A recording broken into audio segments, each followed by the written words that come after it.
At the beginning of the film, a filmmaker named Radford is taken down the corridor of a psychiatric hospital by two medical staff. They take him to a room where a doctor is waiting to treat Radford. As a way to cure him, the doctor suggests showing Radford a film he directed. However, Dr. Wayne does not think it is a good idea, as the slasher film is like an infection and Radford is prone to it. Despite this, they eventually let Radford watch the film. Later, Radford watches his film with deep concentration. While watching the film, he behaves like a psychopath and pretends to be one of the characters in the film, doing strange things. He cuts the flesh of his left wrist and writes something on the floor with the flowing blood. After a while, the doctor goes to see Radford, but is shocked to see blood on the floor. Suddenly, Radford attacks him from behind and knocks him out. Soon, Dr. Wayne returns to the hospital, but is shocked by this terrible tragedy. Meanwhile, Radford escapes from the hospital. 5 years later, at a horror movie theater, an employee girl named Bridget puts up a poster of Radford's movie, The Dark Beneath, saying that it is going to be released soon. Later, another employee, Kenny, complains to Bridget that the theater is not doing well because of boring movies. As the two finish talking, a gangster-looking couple enters the theater and buys tickets. Later, Bridget's younger brother Timmy also comes to watch the movie. However, Bridget sends him back, saying that children under 18 years of age should not watch horror movies. As Timmy leaves the theater, Bridget's boyfriend Josh arrives and asks her to watch the movie with him. Bridget refuses at first, but finally agrees after a lot of persuasion. Inside the cinema hall, they sit right next to the gangster couple. As the two start having fun, Josh's friends arrive and interrupt them. One of Josh's friends reveals that the movie is 40 years old. She adds that back then, people actually murdered each other, just like the movie shows. Outside, Detective Behrens has also come to watch the movie.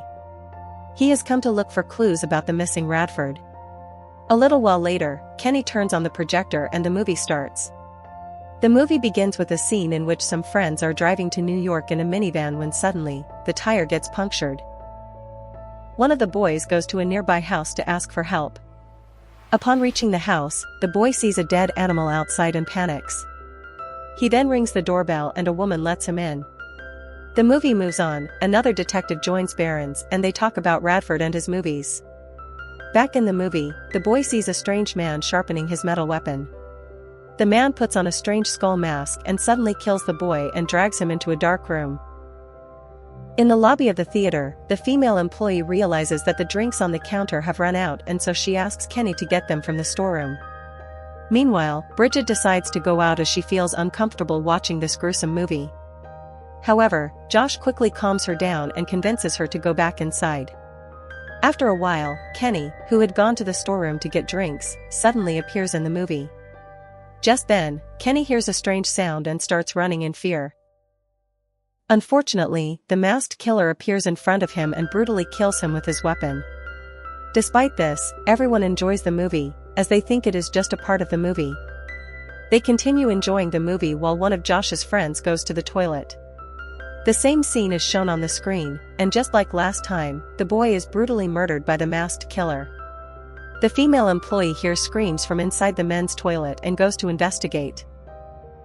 There, she sees blood splattered on the floor and runs outside in fear.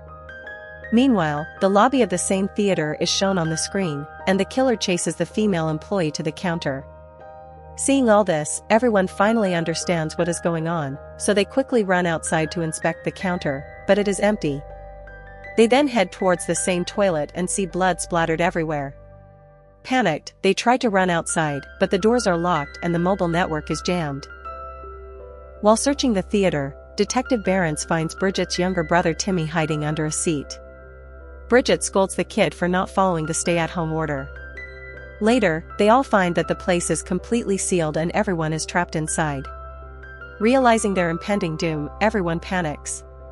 While the others faint in fear, Detective Behrens steps in to calm everyone down and urges them to stick together.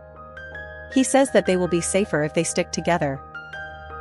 Meanwhile, he tells them the story of Ted Radford, from the psychiatric ward to the massacre. He also tells them that Radford became a serial killer after getting obsessed with his own movie. While everyone is busy talking, Timmy sneaks into the theater. Inside, the masked killer spots Timmy, but is unable to kill him. Instead, he throws the young boy in front of everyone. Moments later, he takes a detective hostage and slits his throat. Enraged, Barons begins shooting at the killer, causing him to fall inside the theater. On screen, he can be seen dragging the dead detective's corpse. As the killer briefly escapes, everyone rushes to the window to get out. However, the window glass falls and crushes Josh's friend's hand. Hearing the screams, the killer follows them into the room and begins to break in. Barons fires several shots at him, but his bullets have no effect on the killer. When Barons runs out of bullets, the killer takes advantage and brutally kills him and the trapped girl in a single shot. On screen, the killer is taking Josh's girlfriend home. It is also revealed that the woman shown at the beginning of the film is actually the killer's mother, who is also a psychopath. She praises the killer for bringing another friend home. Outside the film, everyone gathers in the lobby and discusses possible ways to finish off the killer. Just then, Bridget suggests stopping the film. They all agree and head towards the projector room, but find the door locked from the inside. Instead, they try to get in through the window, but the window is too small for the others to fit through. So, they send Timmy in, and as he crawls through, the killer spots him. However, Josh attacks the killer and helps Timmy escape. Soon, Timmy reaches the projector room. Just when the killer reaches out to kill Josh, the little Timmy unplugs the projector. But to his surprise, the projector doesn't stop running. So, he quickly opens the door and lets the gangster in.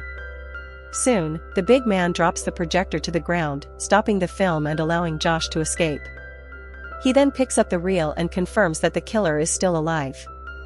Just as they all breathe a sigh of relief, the projector mysteriously starts running again. The killer also returns, and this time, he kills the big gangster. The others run inside the theater. On screen, the killer and his mother reveal that they can sense fear inside people and attack those who are scared. Meanwhile, the killer kills another friend of Bridget and drags her to his house. Seeing all their friends die one by one, everyone is saddened. One of Josh's friends decides to run away.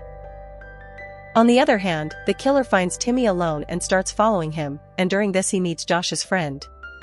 He then brutally kills him by giving him an electric shock.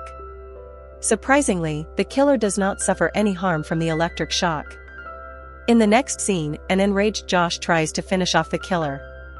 However, as he tries to hit him with a bat, the killer disappears and Josh returns to his room. He is surprised to see that the killer has already entered the room and has taken Bridget hostage. While Josh is trying to talk to Bridget, the killer throws his weapon at Josh's face and pierces his eye. Bridget panics and quickly runs to another room and locks herself inside. After Bridget escapes, the killer starts looking for Timmy, who is hiding in the theater. After a while, Bridget arrives at the theater and meets her younger brother Timmy. She tells them that they should not be afraid of the killer because fear is the weak side. She further says that if they hide their fear, he cannot harm them. They sit on the floor with their eyes closed to overcome fear. The same is shown on the screen, and the killer approaches them from behind. As he approaches, he is surprised that the siblings are not afraid of him. The killer then leaves, but at the same moment Bridget opens her eyes, and the killer senses her fear. He quickly comes to her and takes her to his house in the movie.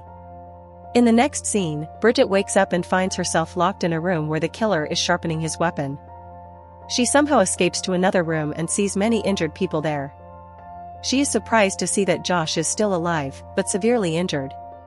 She then quickly rushes to him, but the killer's mother hits her on the head and knocks her unconscious. The next time she opens her eyes, she sees that her younger brother is also tied up with her. After a while, the killer comes to her and threatens her to be afraid of him, or else he will give her a painful death. Saying this, he starts pulling out the nails from her feet one by one. Initially, Bridget screams in pain, but then overcomes her pain and fear. The killer gets frustrated and throws Bridget to the ground. She finds a sharp tool on the ground and stabs the killer in the neck with it. Bridget immediately runs outside with Timmy.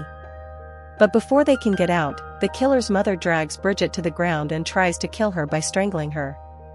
Just before Bridget takes her last breath, little Timmy stabs the killer's mother in the back, killing her. The siblings quickly run out of the house, but are shocked to see the killer chasing them. While running from the killer, Timmy slips and falls. At this moment, Bridget realizes that Radford's film is coming to an end. She takes her little brother in her arms and yells at him to run. The movie Dark Beneath is over, and in the last scene, Bridget throws Timmy out of the screen just before the projector turns off. Timmy comes out of the movie into the theater, thus saving his life. However, the reels have run out and Bridget is trapped inside the movie with the killer. In the last scene, the police arrive at the theater and Timmy explains everything to them. He also sadly tells them that his sister is trapped inside the movie. However, the police don't listen to him, as he is just a kid. Since they don't look for Bridget or the others, they are trapped inside the movie forever.